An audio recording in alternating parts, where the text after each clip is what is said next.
Okay, we're gonna get started here. Let me know in the chat if the audio is good.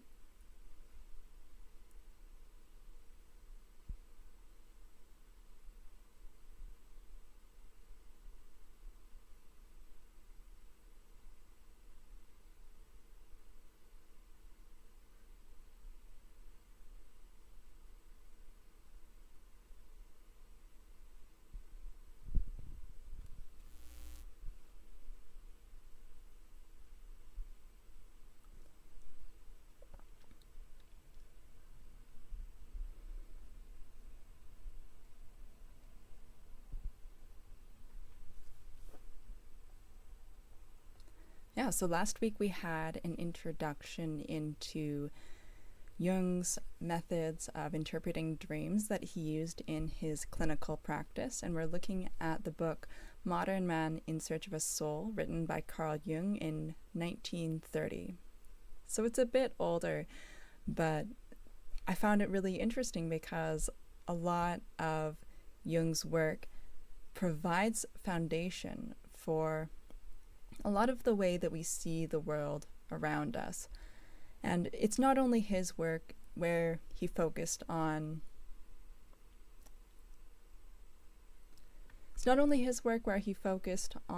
the unconscious, but he did develop work within that area and focused on its importance in contributing to the challenges that people face in their lives. So basically there being this separation where you're not recognizing the impact that your unconscious mind is having on you. So you don't understand, why is it so difficult for me to do this, or why am I having this anxiety or feeling this depression? A lot of that can stem from being disconnected from your unconscious, also disconnected from your intuition, disconnected from everything that is part of you but outside of your awareness. So we talked about writing down our dreams and interpreting them. I don't usually remember my dreams, so I wasn't sure how that was going to go, but I did have a vivid dream, and I wrote it down and interpreted it. It was a little bit daunting because I thought, I'm not sure that I know how to do this. But it was illuminating because through the process, I discovered, wow, this is what Jung meant when he said that. And that was part of the live stream from last Saturday. So the dream that I had was that my mom was in the doctor's office for an appointment, and I showed up there to ask her a question. And I didn't have an appointment.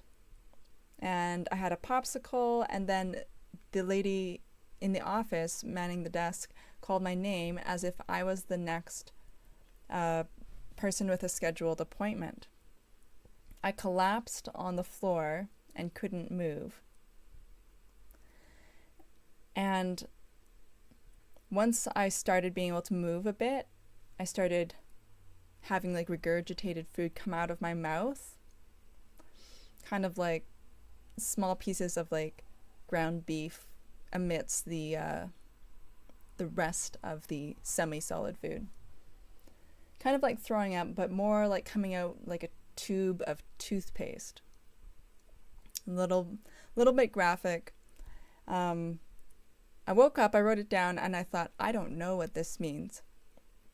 And Jung describes this as interpreting the dream and how you want to dive into interpreting it, but you have to remember that whatever you think it might mean, it doesn't necessarily mean that.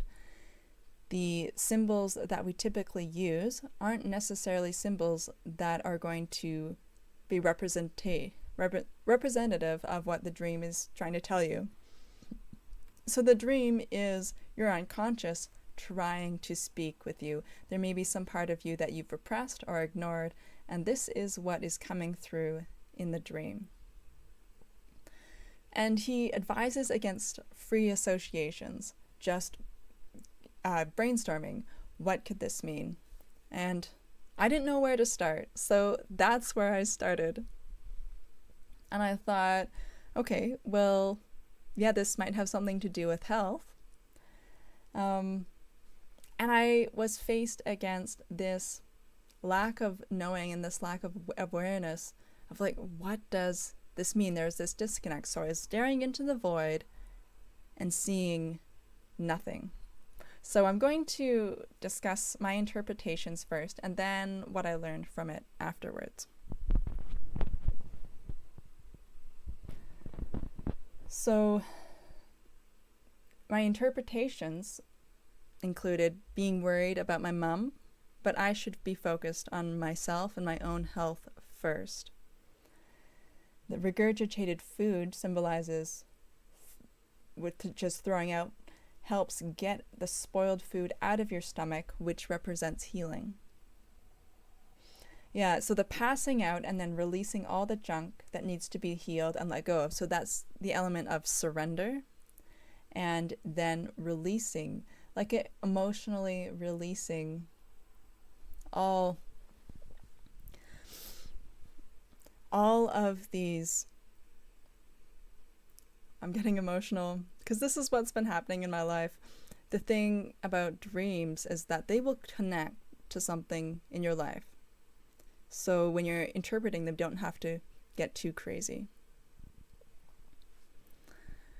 Oh, yeah, so releasing and healing emotional wounds around worthiness, not feeling good enough, insecurity, all that junk. Oh, but there has to be this surrender because the mind and the ego tries to avoid feeling all those feelings because you have to feel them to process them and release them. Okay, another part of the symbolism here is in denial that I am the one that needs the doctor's appointment. And I had a question to myself, why was I at the doctor's appointment in the first place? So that represents that aspect of denial, which I can see in myself. Okay, and then there was the popsicle, which I wasn't going to include in because I thought, oh, it's not relevant, but I thought about it, and I thought, oh, did the popsicle make me sick? And that represents the judgment against unhealthy food, maybe. Also, that sugar, a distraction from my emotional wounds. And it felt something like how you console a child in a doctor's office. And what I took away from that was that distraction avoids healing the emotional wounds. So you have to release the distraction or get through the distraction to be present with yourself and surrender and then go through that healing. So here is this symbolism that has been describing my life in a big way in the last 2 weeks. Okay, so there's another element of symbolism here is my mom, representing intergenerational trauma. She didn't heal her trauma, and then I got sick. So I actually went through severe clinical depression that lasted several years. And I was very sick. I couldn't do anything. And it was so damaging. It was to the point where I couldn't even focus enough to read. I couldn't sleep. I couldn't do anything. It was just this perpetual torment. And I was on antidepressants for a year and a bit. And I had to be because when you're at that point, there's not any other way to deal with it. Diet and exercise is not going to help. And that's part of why diet and exercise is still so important to me in my life now. And I can recognize that diet and exercise was a way that my mom managed her life. Okay, so now I'll talk about, Paul St. Stephen, you'll be here with you. Oh, you're here with us for Only 30 to 45 minutes. And you've read this book a long time ago. Wow, that's amazing. Awesome. Well, thank you for joining us. And Paul, if you have had any dreams and you've tried interpreting, you can go ahead and share them. Yeah, so I'll share now what I learned about going through this process of interpreting the dream. So at first I had no clue what it meant, and I just started writing stuff down. And then the story came out.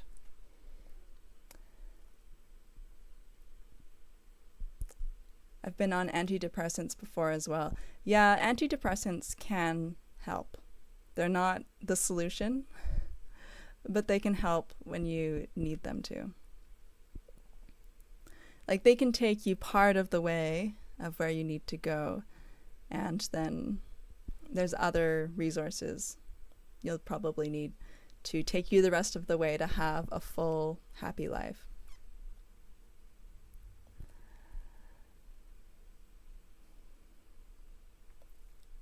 Yeah, so the dream, it's reflecting our unconscious, which is a part of us, which is a part of our lives. So the symbolism, it's going to be representing something that's already in your life. Because there's a sudden switch where I was staring into the void, I don't know what this dream means, and then the story came out. Like, I just knew. And that's the interesting thing about the unconsciousness. It's this realm of knowing. It's not understanding or figuring out, it's knowing. And I think they were bad for you. Yeah. That's the problem, is that there can be so many side effects of antidepressants. I've personally found they numbed me. So I didn't feel as much pain, but I didn't feel joy either. And not being able to feel joy in your life is soul crushing. Like, not being able to feel emotion is not fun. Yeah. So I went off them as soon as I was able to function somewhat normally. Yeah, but the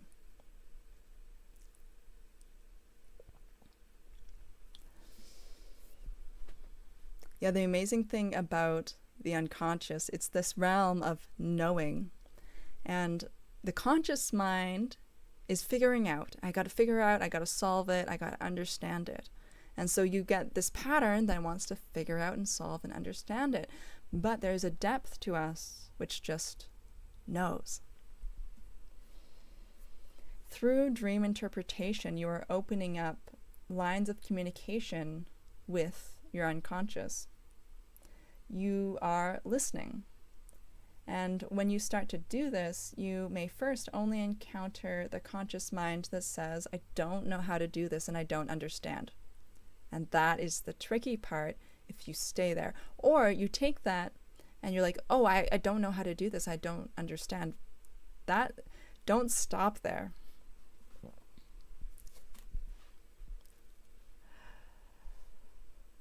I'm so glad you could come tonight, Paul. Yeah, next time I'll try and start earlier.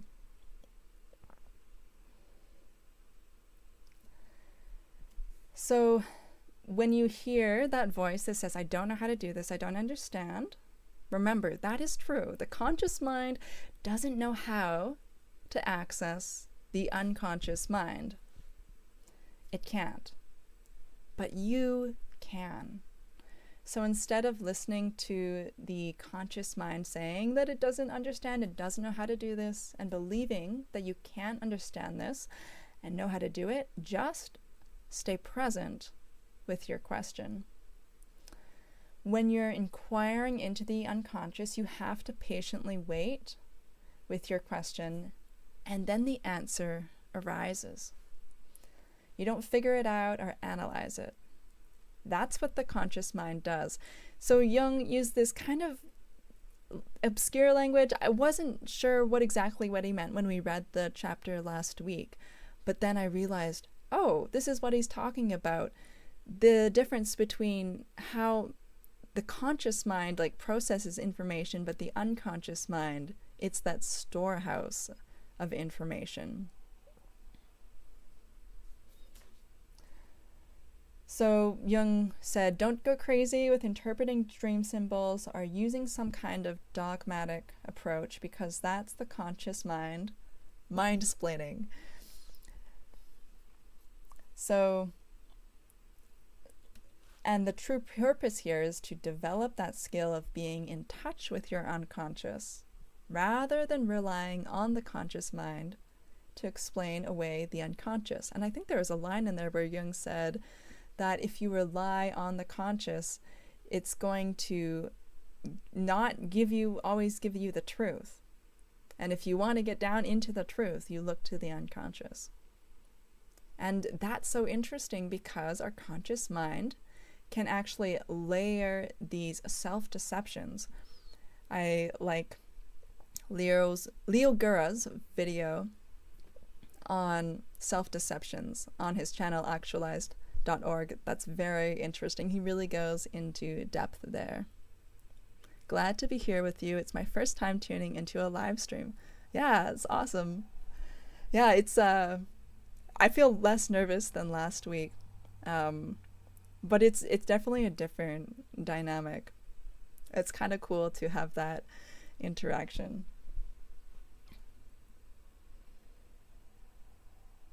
Yeah, so don't rely on the conscious mind, because it can explain away the unconscious, get it wrong, and might be a hindrance to further progress. So that's something that Jung has said.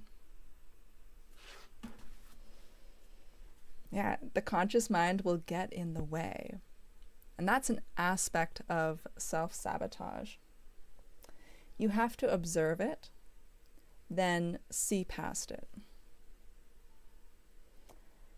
Also, the conscious mind is obsessed with understanding. I'm reading from my notes here.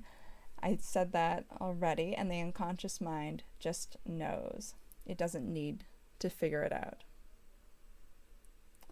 So I was wondering if maybe the unconscious mind is a portal to infinite wisdom and infinite knowledge. It could be our connection point to God. We can experience the divine and know it's divine without understanding it. Your ultimate mastery of life could come from that place.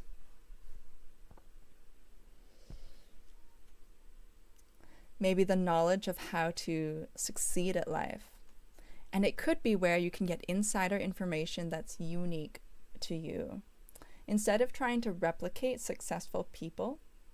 Because, like, instead of following a formula, being in tune with your own intuition, and the conscious mind will follow the formula of successful people, because it can really only go off what already exists.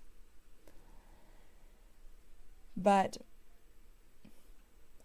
if you really want to know what's going to work for you, then you need like that insider information.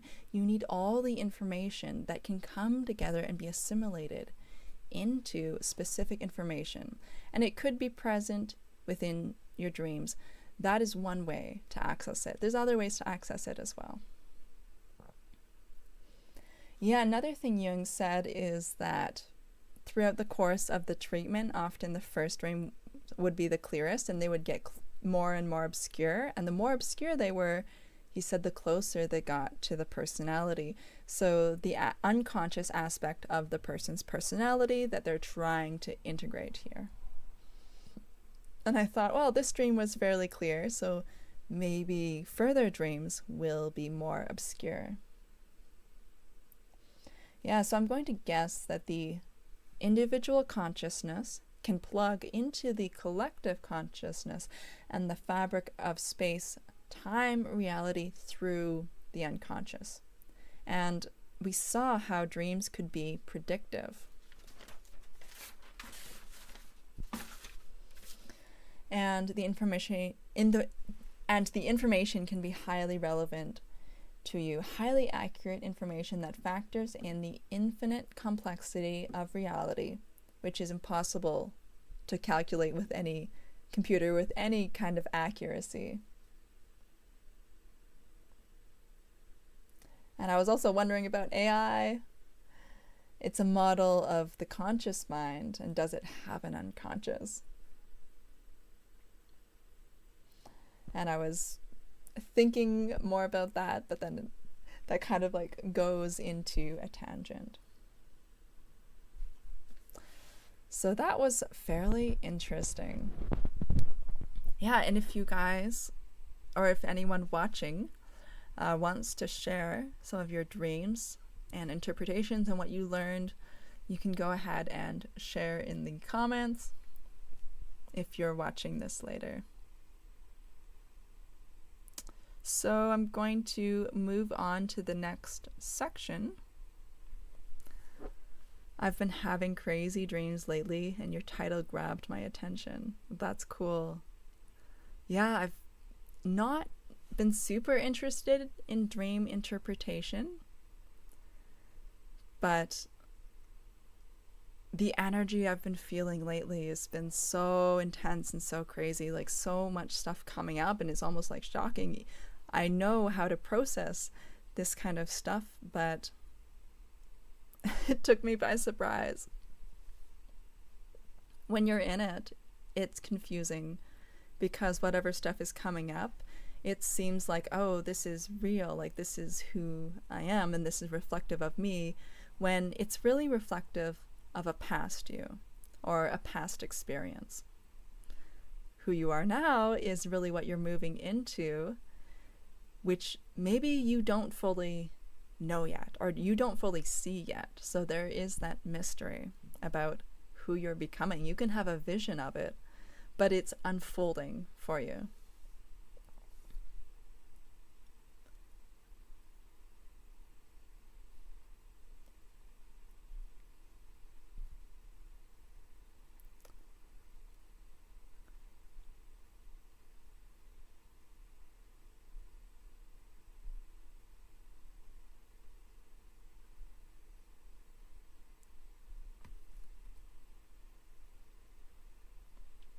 I can resonate with that. Awesome. Okay, so moving ahead to chapter 2, we're talking about problems of modern psychotherapy. So this was interesting, and we're going to see some dynamics between the client or the patient and the therapist or the doctor.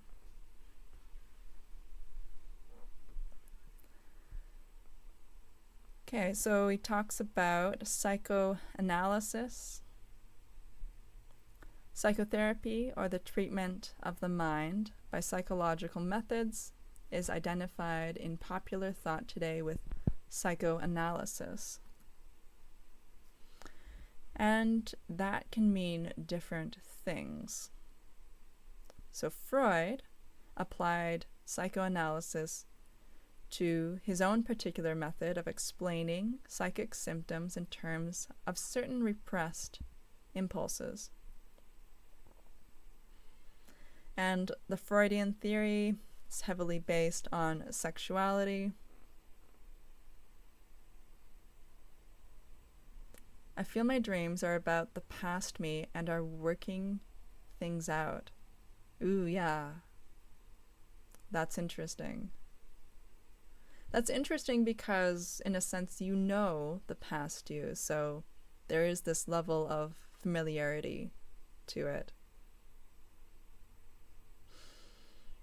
I can feel that. I can feel a lot of the stuff that is coming up, that is being regurgitated and being purged right now at a really deep level, and opening us up really, really powerfully to who we're becoming. I feel that so strongly. I feel this like strong level of detachment to the world that we're in that is so familiar, and it's like, wait, why am I following these rules, or rules in terms of how I think? and what I expect should be in my life. Because I felt this desire and desperation to try and fit into the world we live in. And instead of, you know what, that's not how I want to live. I want to live differently. Me too. Yeah. Oh. This is what I love about doing this, is not only discovering these things for myself and really bringing them to light by talking about them, but then having other people resonate with it as well. It's such a relief, because otherwise it feels like it's just staying inside and I can't really talk to it about anyone, but it's so relieving to be able to talk about it.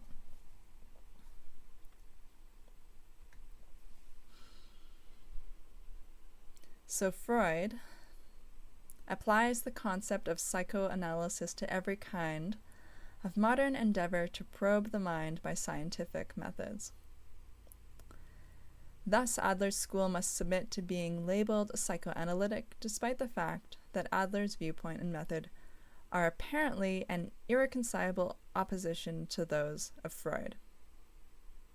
So Adler calls his method individual psychology, and Jung calls his method analytical psychology. So psychoanalysis, individual psychology, and analytical psychology.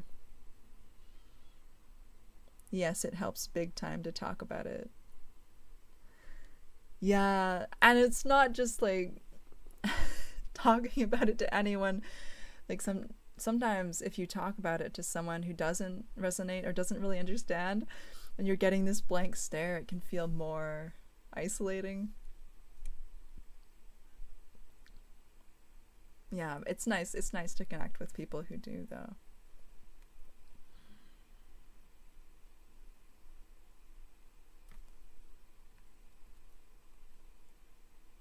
Okay, so Jung calls his work analytical psychology and wants it to embrace the psychoanalysis and the individual psychology. So Jung is taking a holistic approach, and we'll see more of how he uses that later on. And that has an interesting implication about modern day therapy.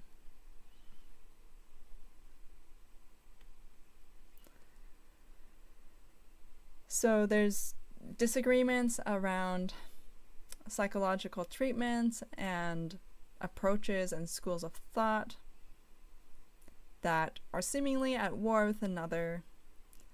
Since they fail to be mutually comprehensible, none of them can grant the validity of another. Yeah, it has to be someone going through something similar and being on the same page. Yeah, it's so incredible when you talk to someone like that. Yeah.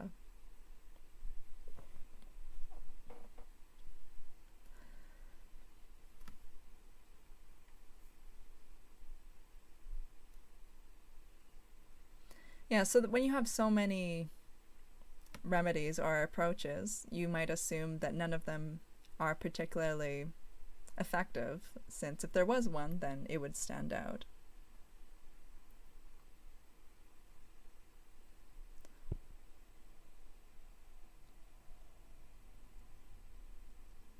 And Jung is quite wordy here. Basically saying the same thing.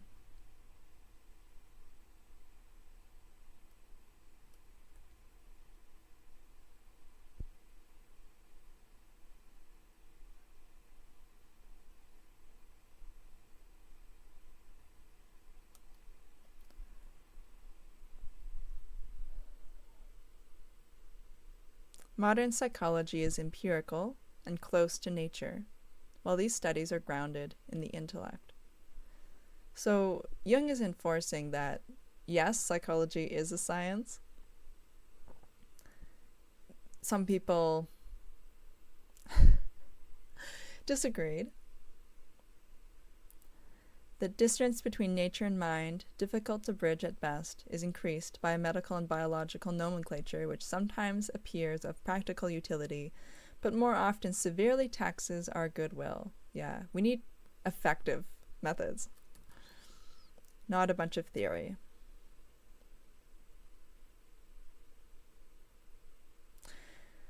I venture to arrange the sum total of findings under the four heads of confession, explanation, education, and transformation. So this is what we'll be talking about. So the first beginnings of all analytical treatment are to be found in its prototype, the confessional. And you can already see that this has its roots in and is linked to confessing your sins, for example, to the priest. And there's a reason for that.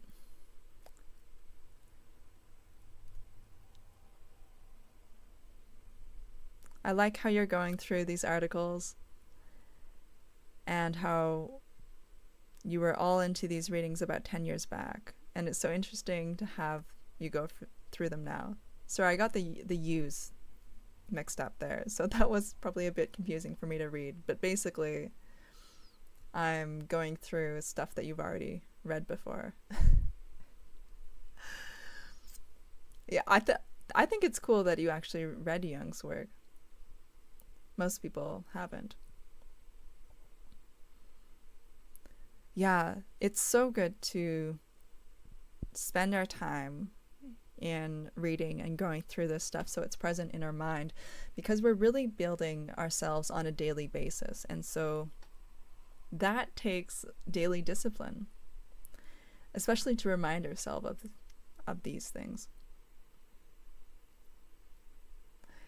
And we can always get new perspectives and insights.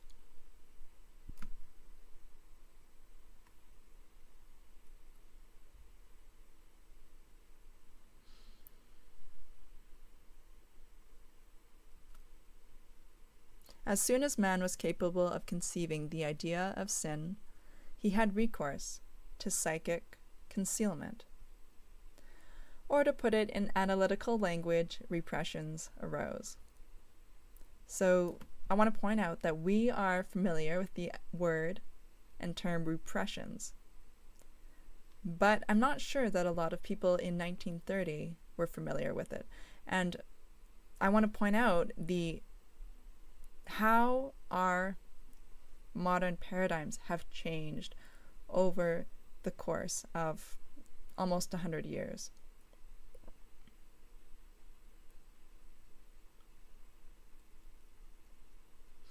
I'm well read, but it's been about 10 years since I studied this. Yeah, that's awesome.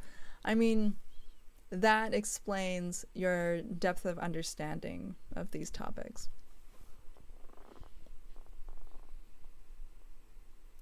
Anything that is concealed is a secret. The maintenance of secrets acts like a psychic poison which alienates their possessor from the community. There it is. Okay, this is what we actually brought up here, is that it's so hard to hold on to something where the people around you don't understand, and you have to hold it into yourself for fear of being judged or experiencing that alienation of being misunderstood.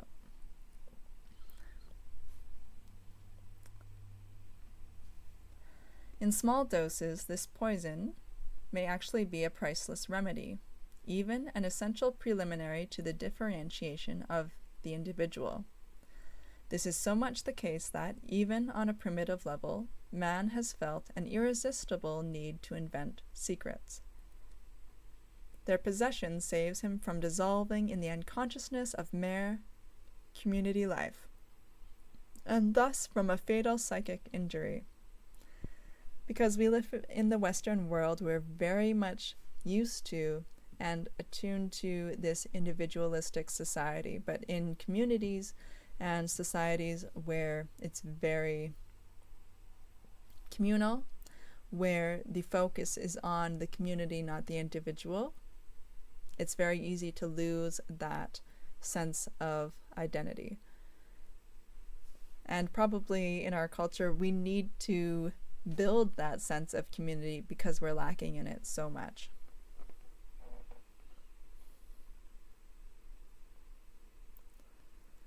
As is well known, the many ancient mystery cults with their secret rituals served this instinct for differentiation. Even the Christian sacraments were looked upon as mysteries in the early church, and, as in the case of baptism, were celebrated in private apartments and only referred to under a veil of allegory. However beneficial a secret shared with several persons may be, a merely private secret has a destructive effect. So that's interesting. It resembles a burden of guilt which cuts off the unfortunate possessor from communion with his fellow beings.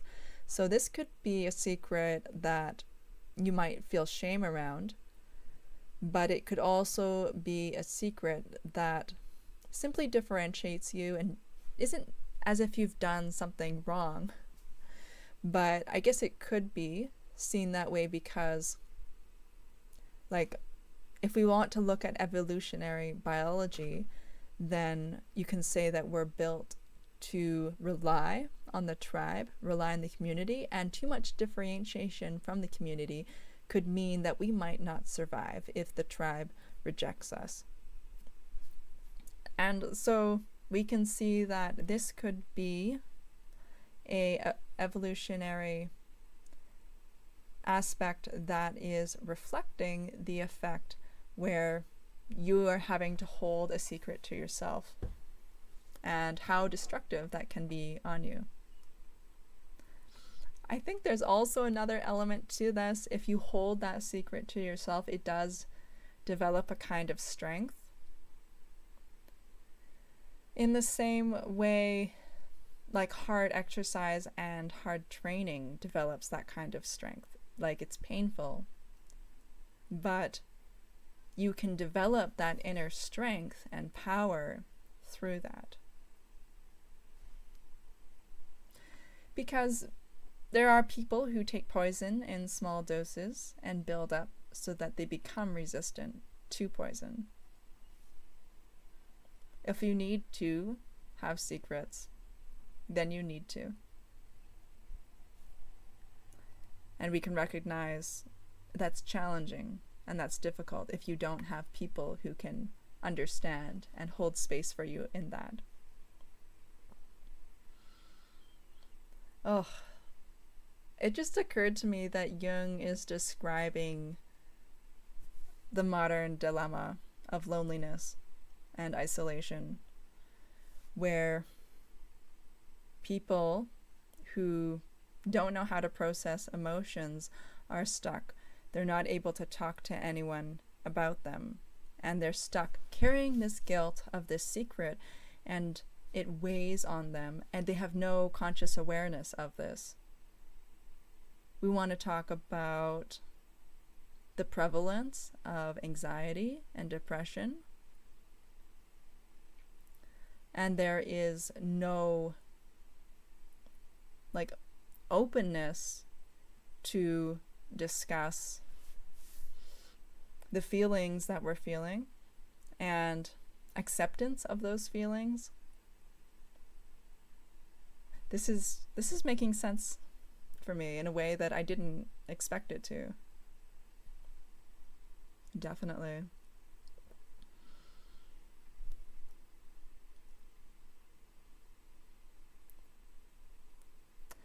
It resembles a burden of guilt which cuts off the unfortunate possessor from communion with his fellow beings.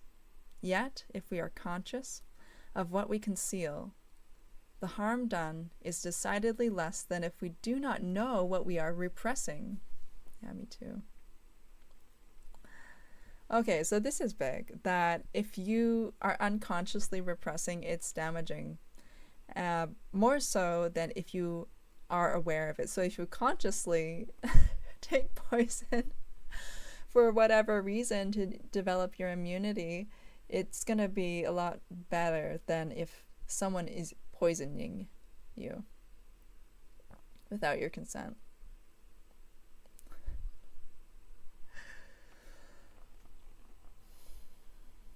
Oh, yeah, people can have no awareness that they have repressions at all. This is quite normal, actually. And no awareness of the destructive effect that it has. Yeah.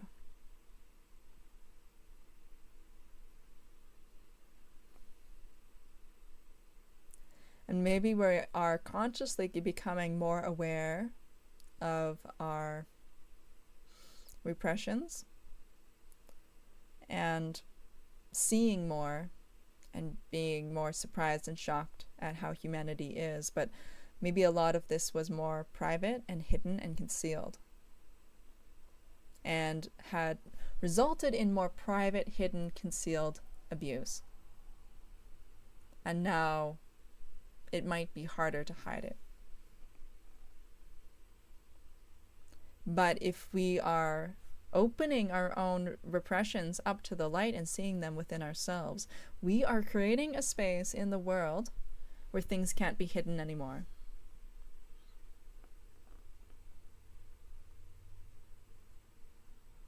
It's so interesting how our personal decisions and choices, especially in terms of healing, affect the world around us.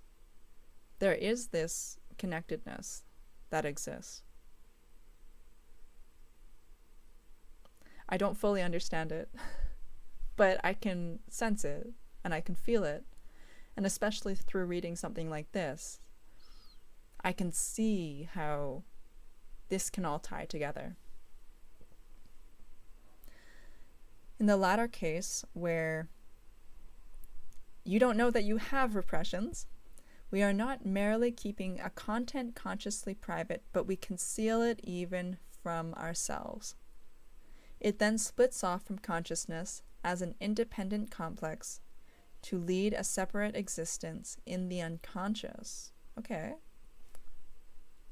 Right? Somewhat like the split personality, where it can neither be corrected nor interfered with by the conscious mind. You don't have access to it. And that's the dangerous part. Or it doesn't have to be dangerous, it could be the unfortunate part, because you could be splitting yourself off from your greatness. The complex is thus an autonomous portion of the psyche which, as experience has shown, develops a peculiar fantasy life of its own. What we call fantasy is simply spontaneous psychic activity, and it wells up whenever the repressive action of the conscious mind relaxes or ceases altogether, as in sleep. Oh, so we're talking about fantasy here. In sleep, this activity shows itself in the form of dreams. I just thought about how you can have a strong desire and repress that desire, and that can come out in fantasies.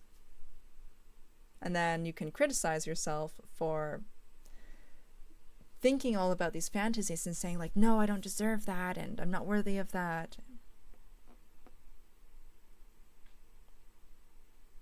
And that is,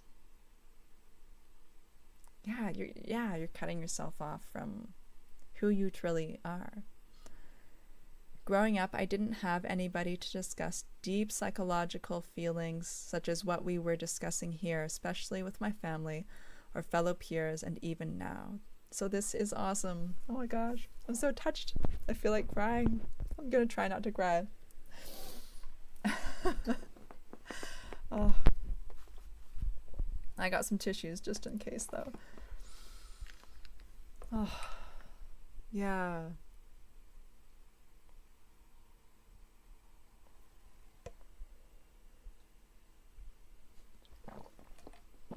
Thank you. Thank you so much for saying that. Thank you for all your support. Oh. there's so much resistance to discussing it, I find, within myself. And it's a process of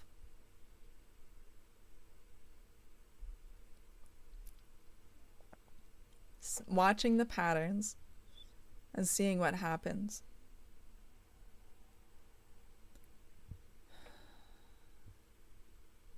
Yes, I've definitely repressed stuff, and it has come out in fantasies. It's good to cry. I'm smiling. You're welcome. Yeah.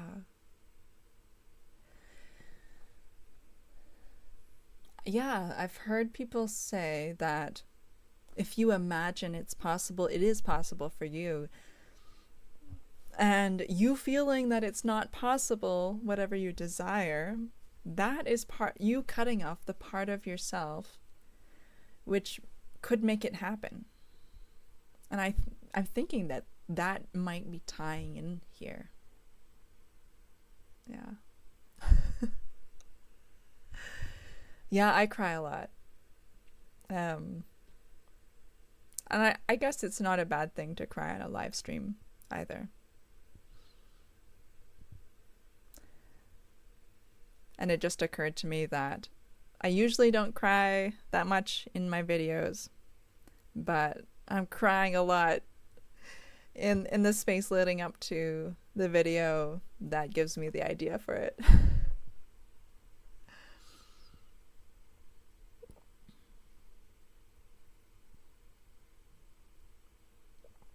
Okay. I forget where we were. In sleep, this activity shows itself in the form of dreams.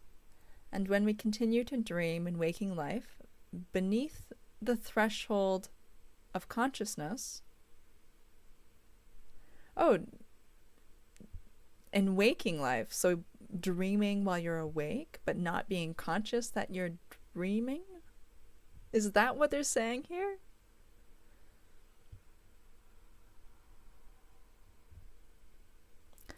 And we continue to dream in waking life beneath the threshold of consciousness, especially when this activity is conditioned by a repressed or otherwise unconscious complex. Okay, so they're talking about their repressions here.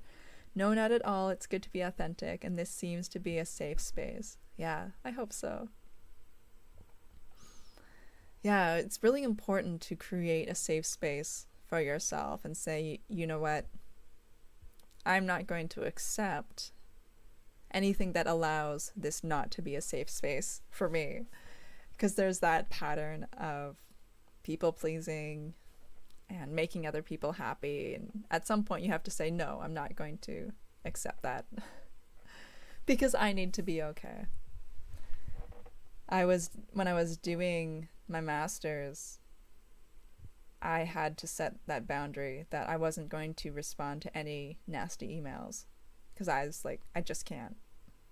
I can't do this anymore. I'm too valuable for this. And there was this fear of, well, if you don't, you're gonna die. Like, this story that's so ridiculous when we think about it, but it's like, well, yeah, but I need these people's approval for my future job to pay for my bills, etc., etc.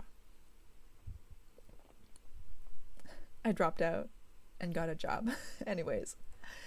And I don't have to deal with those kind of emails anymore. Yes. At some point, life will force you to make that decision. There's different kinds of decisions, but to set those boundaries for yourself.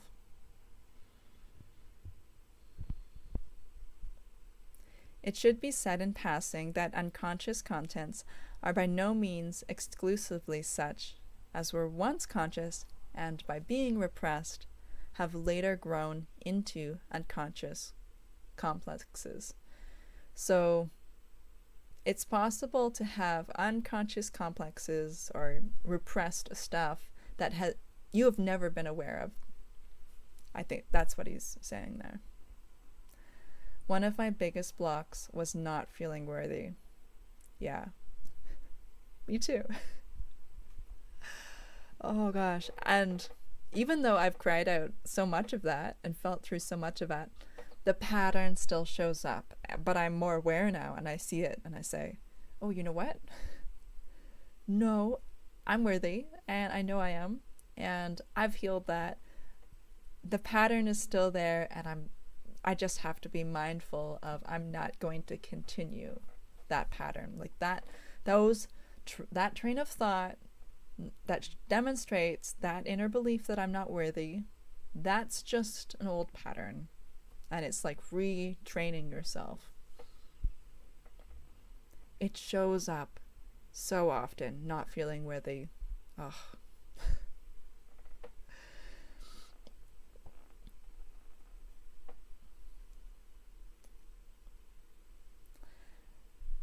The unconscious has contents peculiar to itself which, slowly growing upward from the depths, at last come into consciousness. Sometimes Jung feels a little poetic. Like, he's trying to be a poet and a comedian and in academia. It's a lot. I have awareness now. Yeah, you do. Like, so much. So I see that in you. Me too. Yeah, totally understand. Yeah.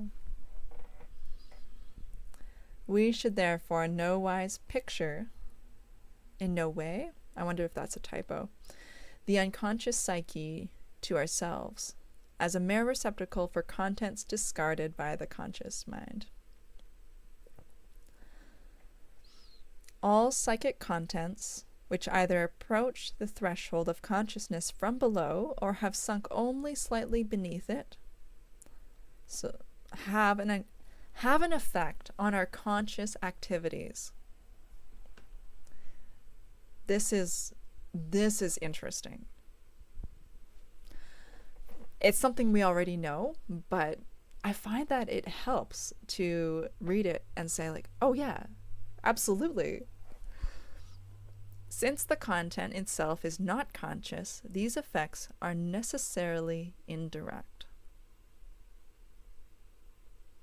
I can't help but think, but Jung is like a law of attraction coach from the 1930s.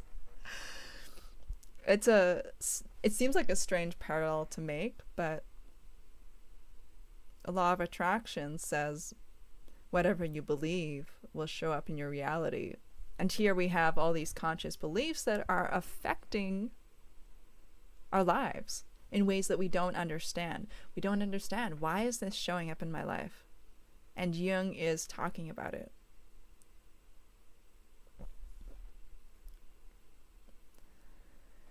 Since the content itself is not conscious, these effects are necessarily indirect. Most of our lapses of the tongue, of the pen, of memory, and the like are traceable to these disturbances, as are likewise all neurotic symptoms.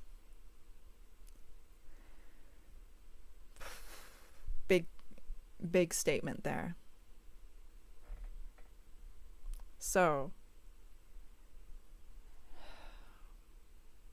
in our behavior alone, we are constantly communicating to others in a way that they don't consciously understand our own conscious beliefs. And they, in their unconscious, pick that up. Like there's this whole level of communication that happens simply on a physical level. And then you can go beyond that to the energetic level, the energetic body. Yes, I'm starting to notice that we attract what we are. Yeah. One thing I couldn't understand was why am I so bad at manifestation? Like, why am I not getting what I want? And through the past year, I've noticed, wow, I have a lot of these, what do I call it? Like emotional blocks, all of this stuck energy. I'm going to call it stuck energy in the body, because they can show up as limiting beliefs, but it is that like energetic thing that And we can feel it when we process that emotion. It's like energy. And it shows up and manifests in habitual thoughts as well. And I've noticed so much of that come up within me and noticed myself struggle with it. And I thought, wow, was that in there all along? And that was creating self-sabotage. I know I sabotaged myself in ski racing and probably other areas of my life too. Well, I obviously, like, my body got really sick, like the clinical depression. So there's that.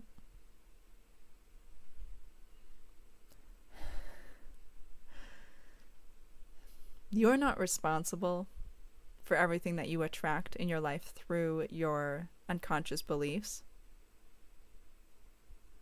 because a lot of that is so much societal programming and your family and what you were born into. But this is the exciting part of the journey, that developing this awareness and discovering as we heal, we gain more control. I've had a lot of this stuck energy and have been able to move it through yoga and breath work. Yeah, like that's like the connection with the body and how yoga and breath work affects it. Oh, I like this past week I went to the massage therapist and they were doing a technique where they're applying pressure, but then a lot of it was doing the work through the breath. So the breath would actually cause the stuff to get more, I want to say range of motion, but I don't have the right vocabulary for this. It was the same concept with what happens through yoga. Through the breath, it creates that openness. Yeah, I need to do more yoga. And I realized why.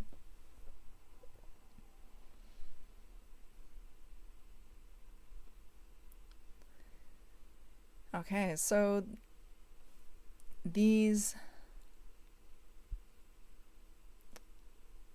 aspects of the unconscious, these are nearly always of psychic origin and exceptions that show up as neurotic symptoms.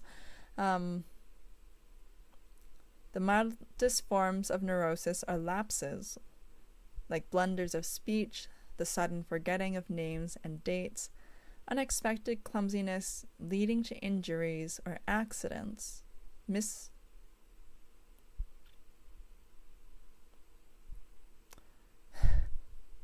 injuries or accidents. Oh my gosh. The light bulb just went on for me. Yeah, when I just read injuries or accidents. So when I was a toddler, my dad put hot grease into my sippy cup and put it on a low place where I could reach, and I reached up and it burned my chest and I had a 3rd-degree burn and went to the hospital, and I can't even remember it because I was too young.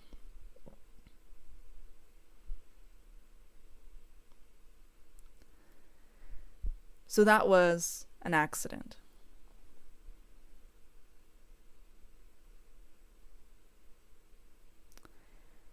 And I've seen my father's own self-hatred and shame and his treatment of women.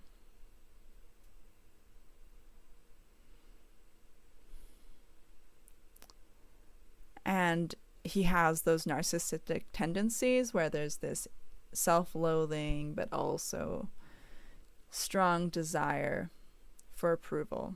So it's really like this split where you're constantly trying to clean up the mess of this deep sense of unworthiness. And this can be projected outwards.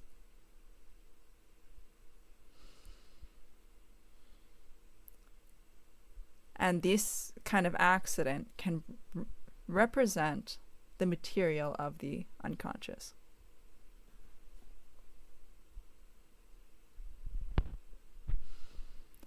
Oh,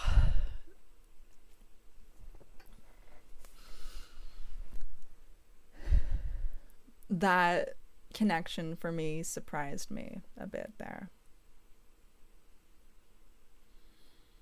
Wow, okay. So, misunderstandings of personal motives. So, you don't truly understand why you're doing something that you're doing. And one type of behavior is being a martyr. Oh, like you're doing something good for other people, but you're sacrificing yourself.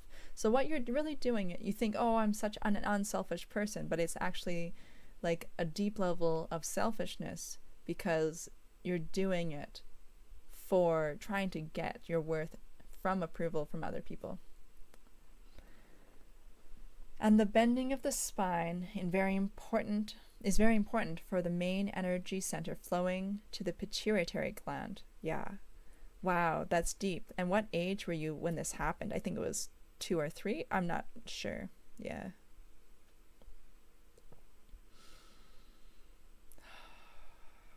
And this is hard because people are unconscious and they cause damage and hurt and pain unconsciously. And they don't understand themselves. So it's hard to attribute blame. Yes, they did that and it was hurtful, but also to recognize that they didn't fully understand and know what they were doing, and it is their responsibility to develop self-awareness.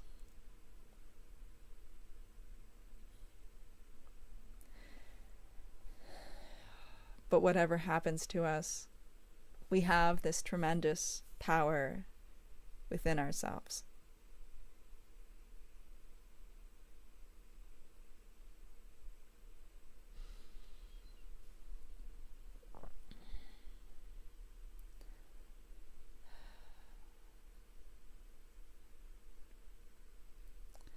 In all these cases, a thorough investigation can show the existence of a content which, in an indirect and unconscious way, has distorted the conscious performance. Yeah. I feel that I can relax a little bit and have acceptance in this moment for people who are acting unconsciously and don't understand why they're doing what we're doing what they are doing. Because I can be here and I can shed light on myself and bring awareness to myself. And that's the most important thing, is really for me to be able to do that for myself.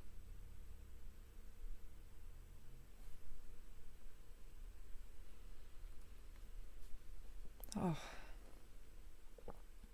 Hopefully today we'll get to the part of the clinical practice that I was hoping we would get to, that I mentioned earlier. But this has already been good. In general, therefore, an unconscious secret is more harmful than one that is conscious. I have seen many patients in difficult situations of life, which might have driven weaker natures to hurt themselves. I've had to learn how to forgive and heal a lot of repressed stuff. Yes, it is. Yeah. I've had trouble with forgiveness and had unwillingness to forgive, because it felt like forgiving them meant absolving them. But with this understanding, it feels easier for me to do that, to release that resentment.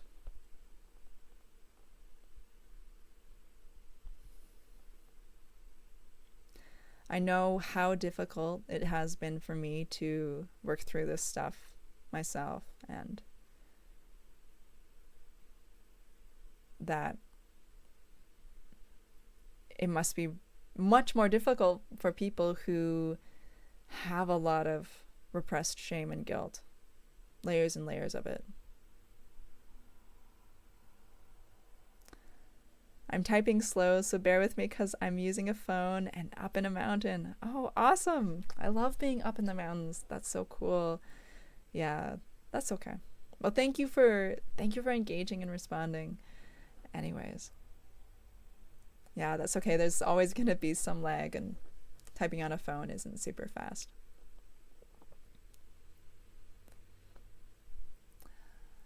These patients had at times a tendency towards harming themselves, but on account of their inherent reasonableness would not allow that urge to come into consciousness.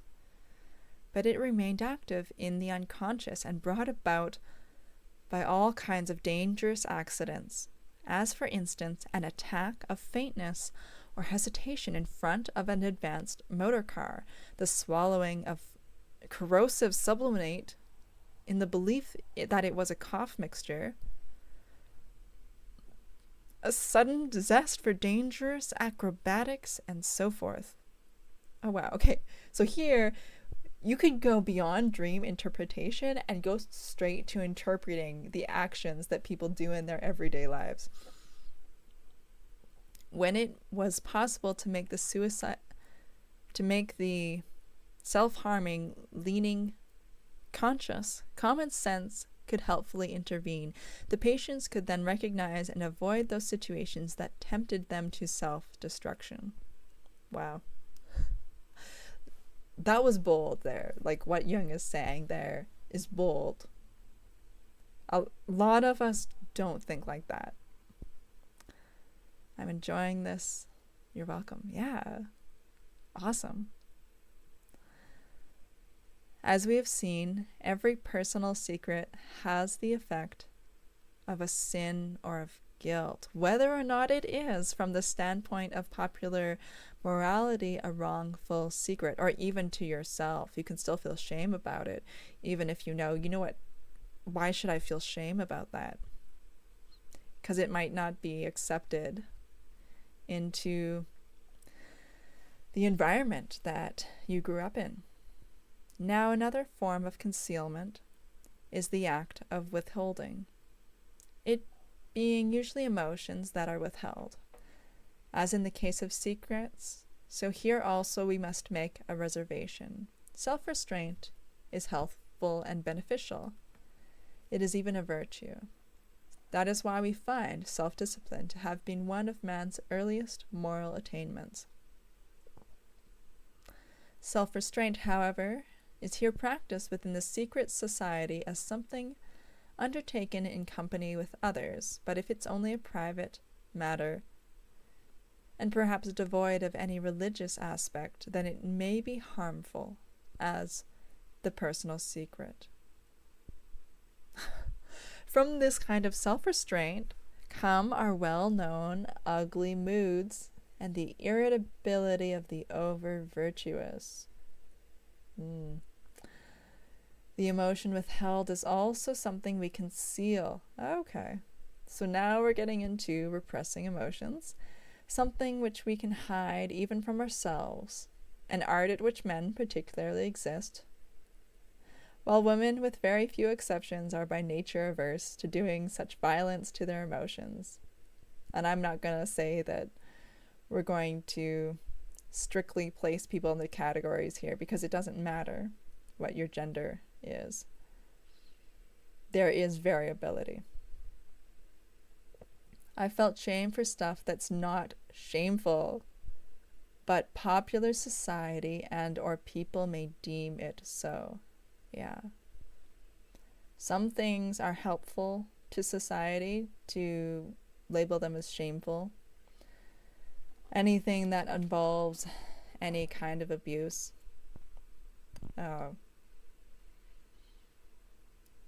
Yeah, but then there's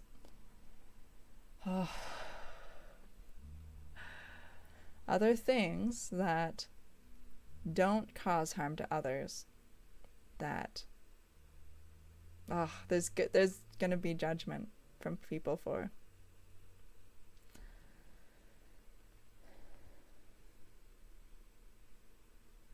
When emotion is withheld, it tends to isolate and disturb us quite as much as an unconscious secret and is equally guilt-laden.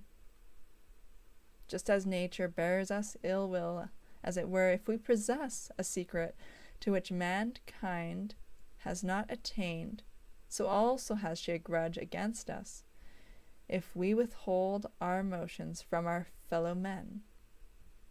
Nature decidedly abhors a vacuum in this respect. In the long run, nothing is more unbearable than a tepid harmony in personal relations brought about by withholding emotion. Isn't that true?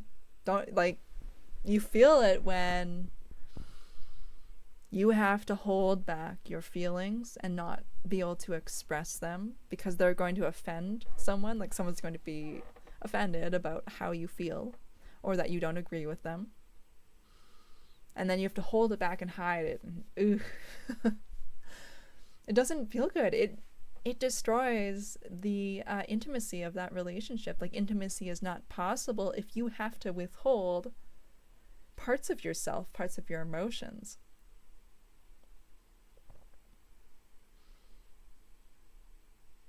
Big time. Yeah. The repressed emotions are often of a kind we wish to keep secret, especially if there's judgment against feeling emotions at all, or your emotions are inconvenient to someone else. But more often there is no secret worthy of the name. There are merely quite avowable emotions which, from being withheld at some important juncture, have become unconscious. It is probable that one form of neurosis is conditioned by the predominance of secrets, and another by the predominance of restrained emotions.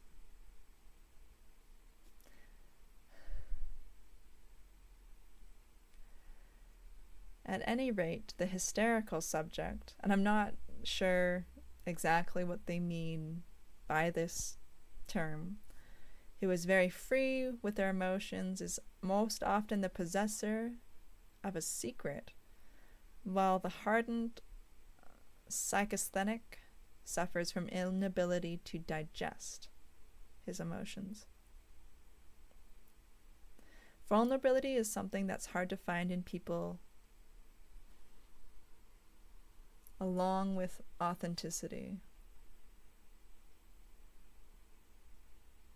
Yeah, it is.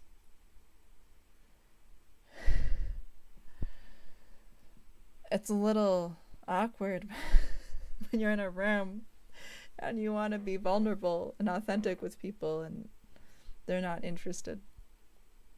You can't force them.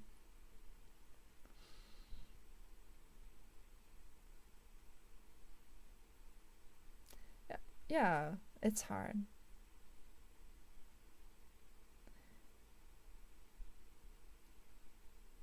There's still repercussions to our vulnerability and our honesty. You could lose your job.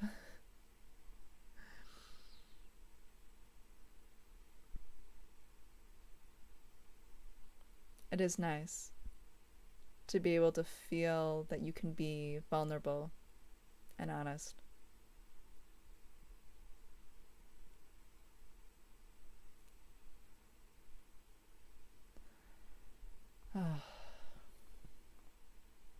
This makes me think of this paradigm that I've felt about my social status being tied to the person I date or marry.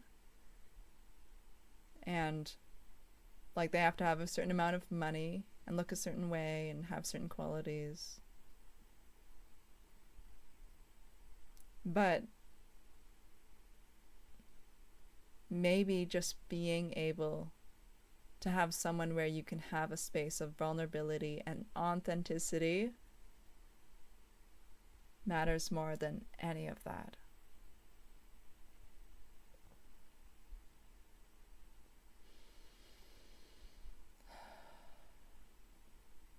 It has to be in the right setting for sure, yeah.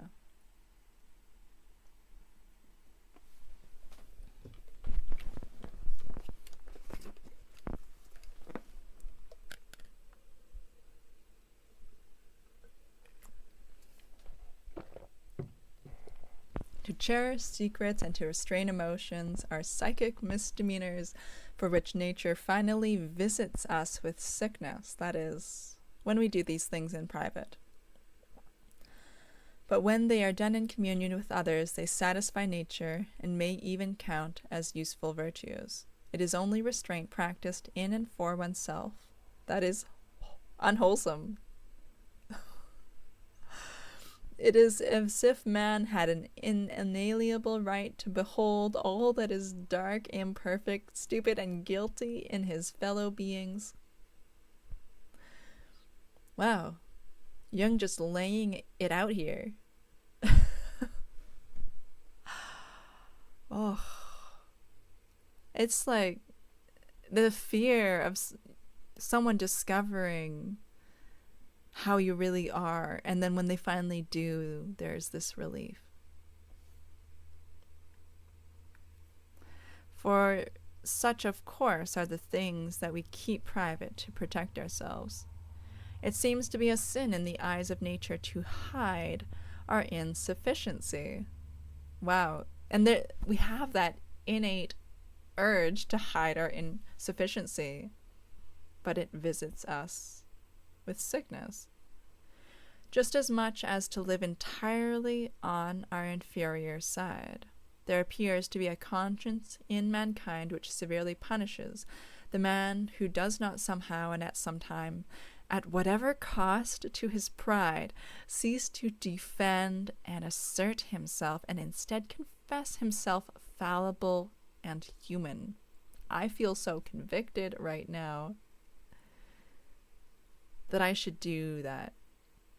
That I need to, this week, address where I'm trying to hold myself as some kind of paragon of moral virtue or uprightness, or in other people's eyes, where I'm unwilling to reveal my insufficiency to others, and how I should.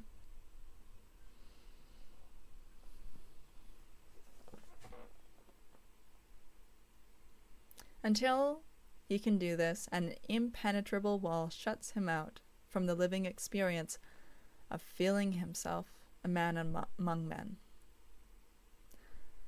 That community.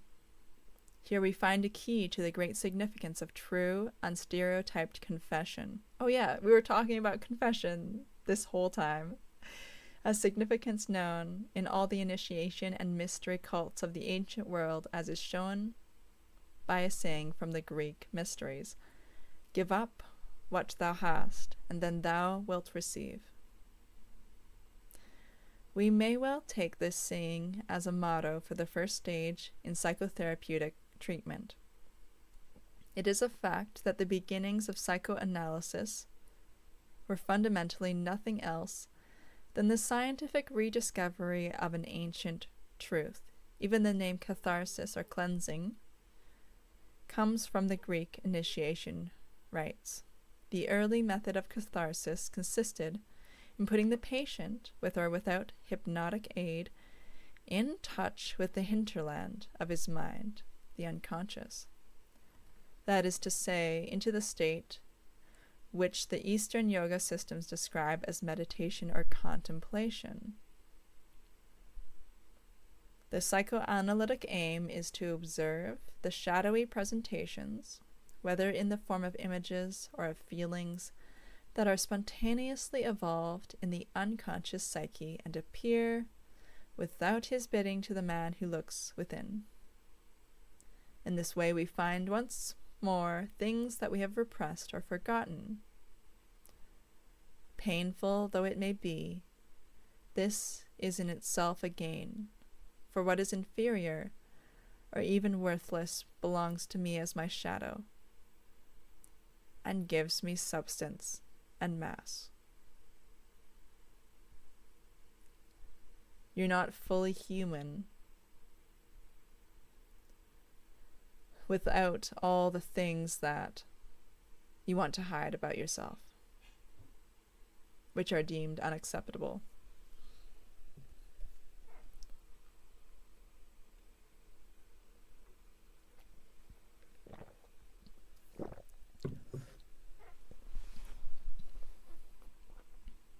How can I be substantial if I fail to cast a shadow? That's a good question. I must have a dark side also if I am to be whole, and inasmuch as I become conscious of my shadow, I also remember that I am a human being like any other.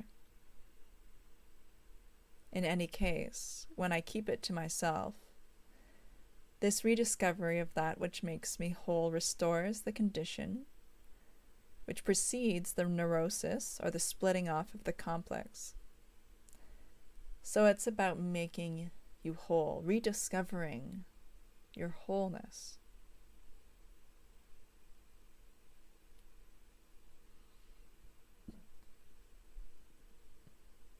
In keeping the matter private, I have only attained a partial cure, for I still continue in my state of isolation. It is only with the help of confession that I am able to throw myself into the arms of humanity, freed at last from the burden of moral exile.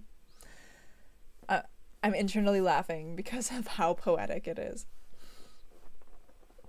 The goal of treatment by catharsis is full confession, no merely intellectual acknowledgement of the facts, but their confirmation by the heart, and the actual release of the suppressed emotions. Wow, this is very helpful to hear right now. Yeah. It is. Yeah.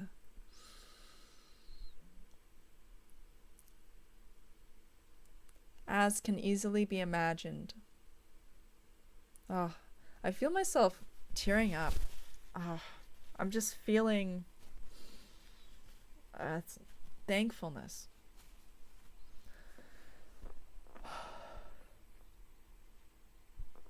I'm thankful for the things in my life that have been hard and tricky, like, my job and being able to do that and how that has benefited me. And things like this, where part of me doesn't want to take the effort to come on here and do this, but doing it, I'm so thankful that I did.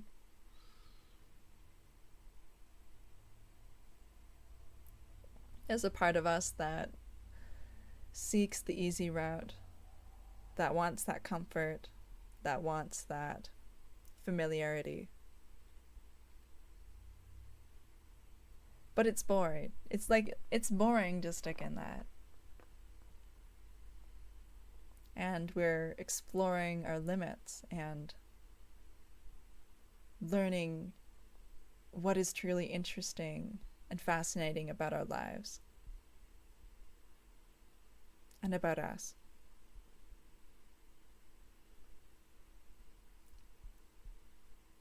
We can be in the same, or apparently the same situation, but have completely different experiences of it. And for me, this is like different portals, like you're stepping into different portals, because even though the external world looks the same, the experience you're having in your internal world can be radically transformed. It's very poetic. Yeah, Jung is poetic. As can easily be imagined, such confessions have a great effect with simple people, and their curative results are often astonishing. Yet I do not wish to point to the fact that some patients are cured as being the main achievement of psychotherapy at this level. What I wish to call attention to is the systematic emphasis given to the significance of confession. It is this which strikes home to all of us. I'm grateful for all the challenges I've been going through. Yeah, it's hard to step out of your comfort zone. And it's boring to stay in it, yeah.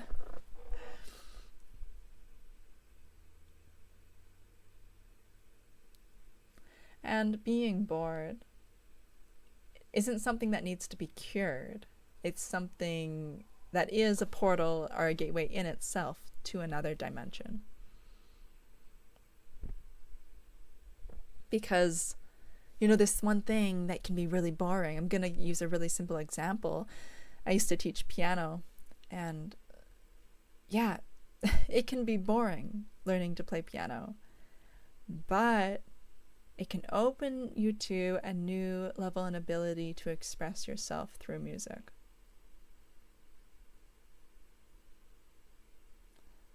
What was once boring can become an ecstatic experience.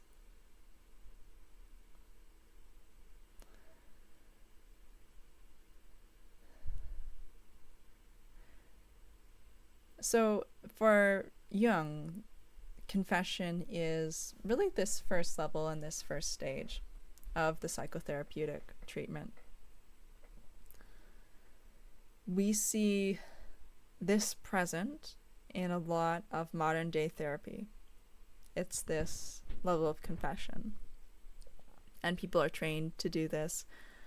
And I don't know, they might not realize really what's happening here. And the issue is that some people need to go deeper. And that there is other facets of the treatment that can be neglected if you only stay in this realm.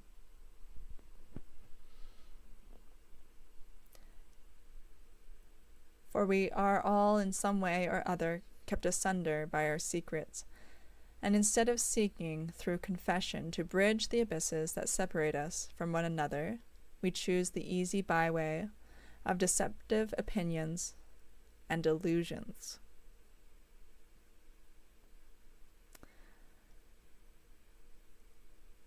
Oh, seeking through confession to bridge that gap that separates us from one another. Because when we do that, when we don't share, then it can create that gap between us where we could have had a level of connection. And it's always up to us to judge whether it's appropriate or not to do that. But we could probably do it more than we realize.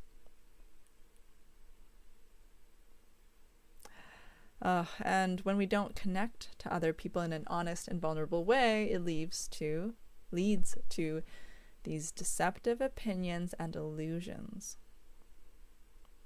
It's kind of like creating these walls around us.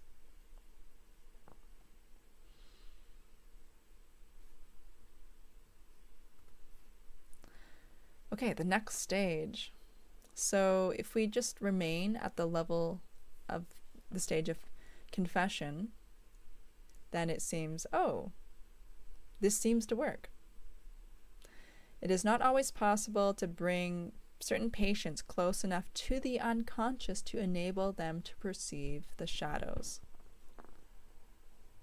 Indeed, there are many patients, for the most part complicated, highly conscious persons, who are so firmly anchored in consciousness that nothing can pry them loose. They often develop the most violent resistances whenever an attempt is made to push consciousness aside. They wish to talk with the physician of things about which they are fully conscious, to make their difficulties intelligible and to discuss them.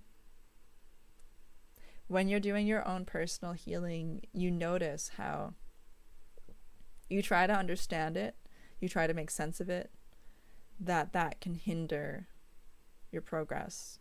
And there's this surrender and release to really move through it.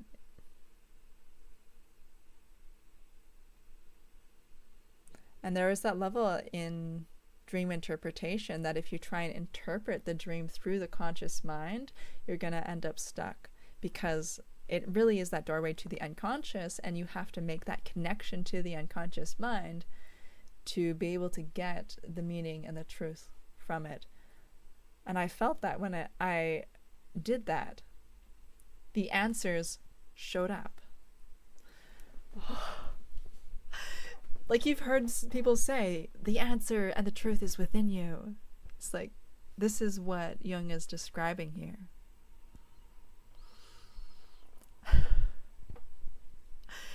And he's describing a mechanism through which to find it. It's not easy, that's for sure. But this is definitely a process by which we try it out and experiment with it and discover it, that it becomes more and more accessible to us.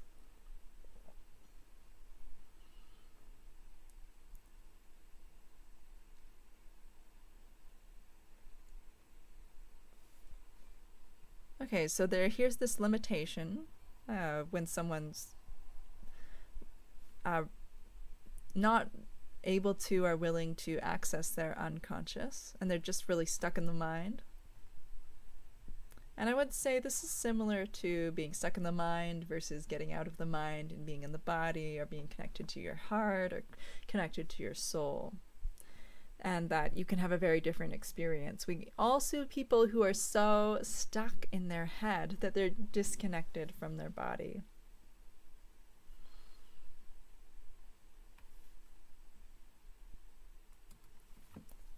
Okay, so the second stage, the stage of explanation.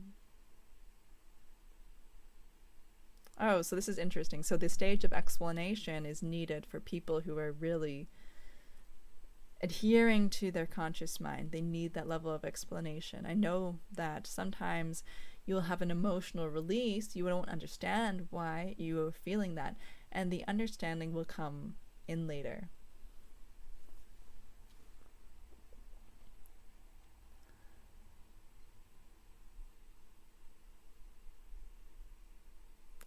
So Jung describes a scenario where the issue is resolved in a clinical setting, but then the patient seems bound to the physician by the act of confession. If this apparently meaningless attachment is forcibly severed, and there is a bad relapse. So basically, he's saying if you just use this confession alone, the patient can become dependent on the therapist. Basically see them as the source or the solution rather than seeing the solution within themselves.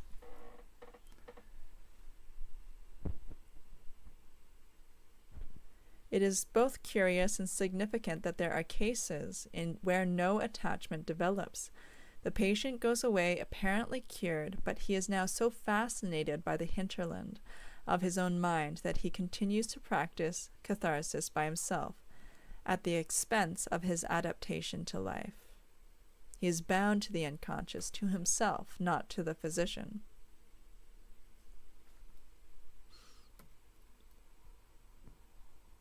Interesting. Yeah. Yeah, it's so interesting to revisit this perspective on psychoanalysis and psychotherapy.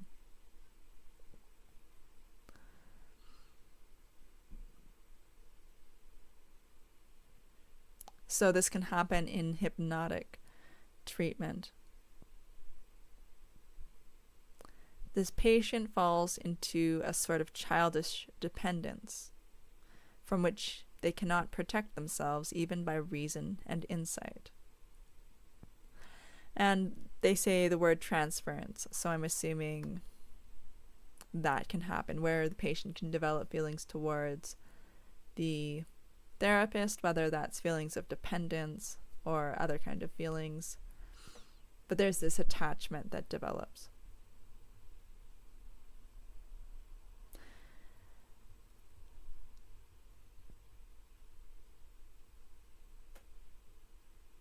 Oh yeah, so they go into transference, a certain dependence upon the physician. And it can be very obstinate and inaccessible to conscious correction.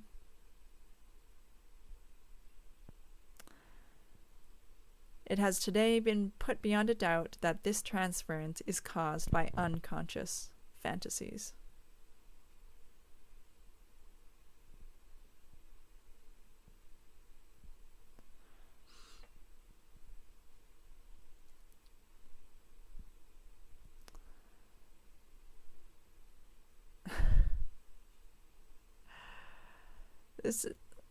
This is really going into it. I'm going to go over some of this quickly here.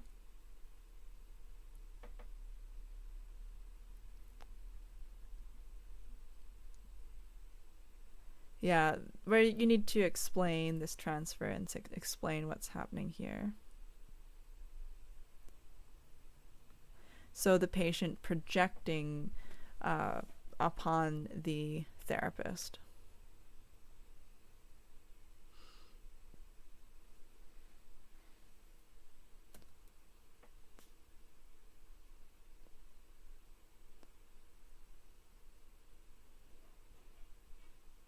So he's talking about limitations of Freud's perspective.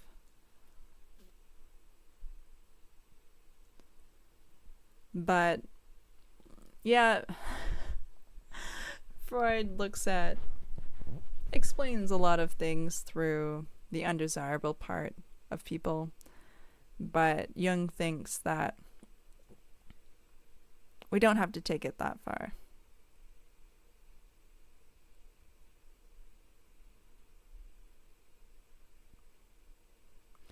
The shadow belongs to the light as the evil belongs to the good, and vice versa.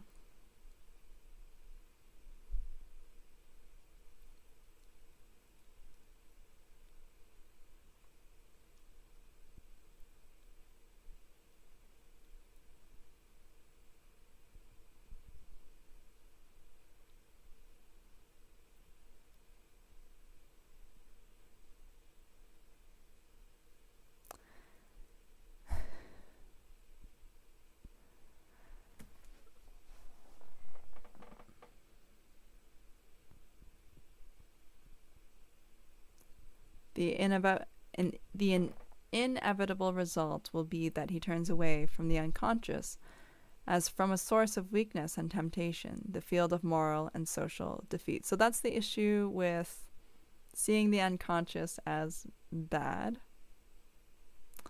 A normal adaptation and patience with his own shortcomings will become his guiding moral principles.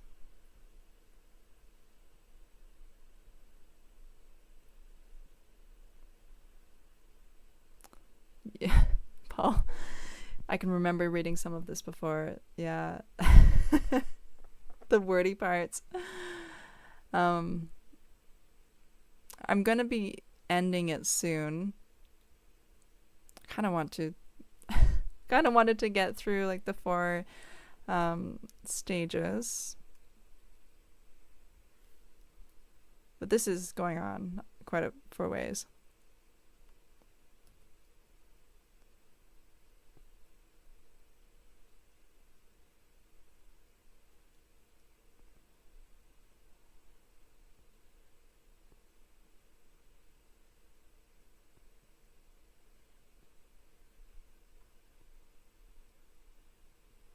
So there's some explanation here about why certain people experience this transference and others don't.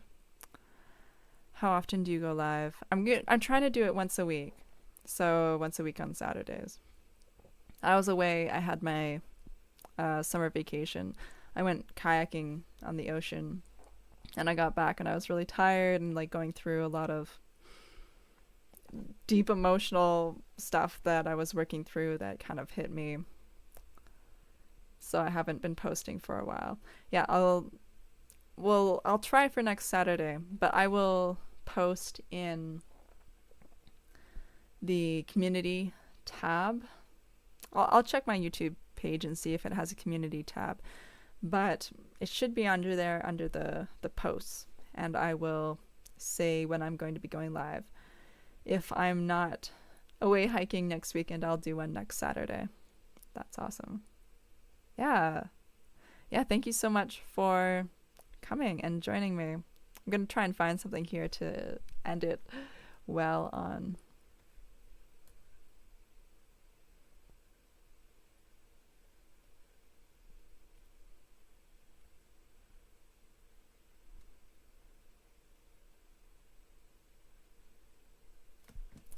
Every stage in our psychic development has something peculiarly final about it. When we have experienced catharsis with its wholesale confession, we feel that we have reached our goal at last. All has come out. All is known. Every anxiety has been lived through and every tear shed. Now things will go as they ought. After the work of explanation, we are equally persuaded that we now know how the neuroses arose. So the explanation was more than just explaining transference to the patient, but also explaining the inner workings, or how the therapist understood what was going on. Yeah, thank you so much for coming. The earliest memories have been unearthed, the deepest roots dug up. The transference was nothing but the wish-fulfilling fantasy of a child's paradise, or a regression to the old family situation. The way to a normally disillusioned life is now open. But then comes the period of education, which makes us realize that no confession and no amount of explaining will make the ill-formed tree grow straight, but that it must be trained with the gardener's art upon the trellis before normal adaptation can be attained. So those were the first 3 steps. The third one was education, and we didn't talk about that one much here. I skipped over a lot of that. The curious sense of finality which attends every stage of development accounts for the fact that there are people using catharsis today who have apparently never heard of dream interpretation. Each is deceived by the sense of finality peculiar to the stage of development at which they stand, and this gives rise to that confusion of opinions and views which make it so hard for us to find our bearings.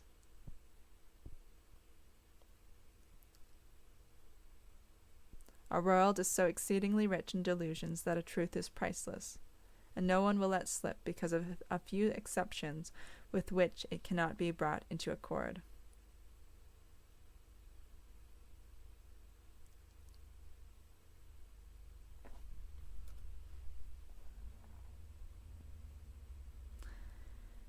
Could we but accept this in an impersonal way? Could we but grasp the fact that we are not the personal creators of our truths, but only their exponents, who thus make articulate the psychic needs of our day, then much of the poison and bitterness might be spared, and we should be able to perceive the profound and superpersonal continuity of the human mind.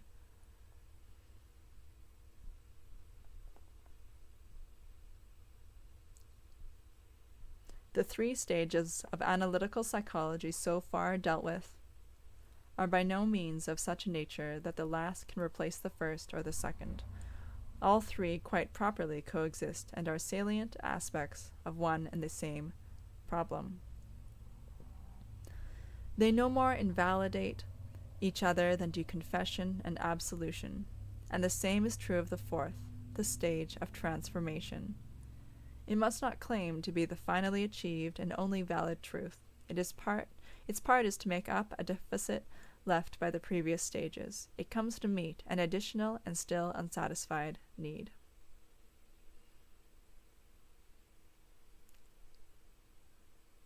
Yeah, so next time I want to continue talking about, go into what they mean by education, and then discuss this element of transformation. So this is really interesting. We went through these 4 stages.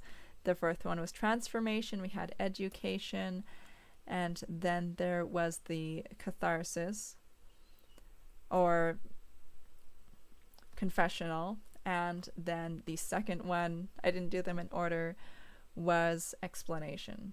So catharsis, explanation, education, and transformation. If I'm going to sum this up, this is being authentic and vulnerable and sharing your feelings, thoughts, and opinions in that way, and then releasing everything that comes up that was repressed. There is explanation, understanding what really happened there, the education. We'll go into that more. And then the transformation, which suggests that we transform as a result of understanding what is happening within our unconscious and how that is affecting us. So Thank you so much for joining me, Paul, and anyone else who watched here. And yeah, thank you for everyone who is watching on the replay.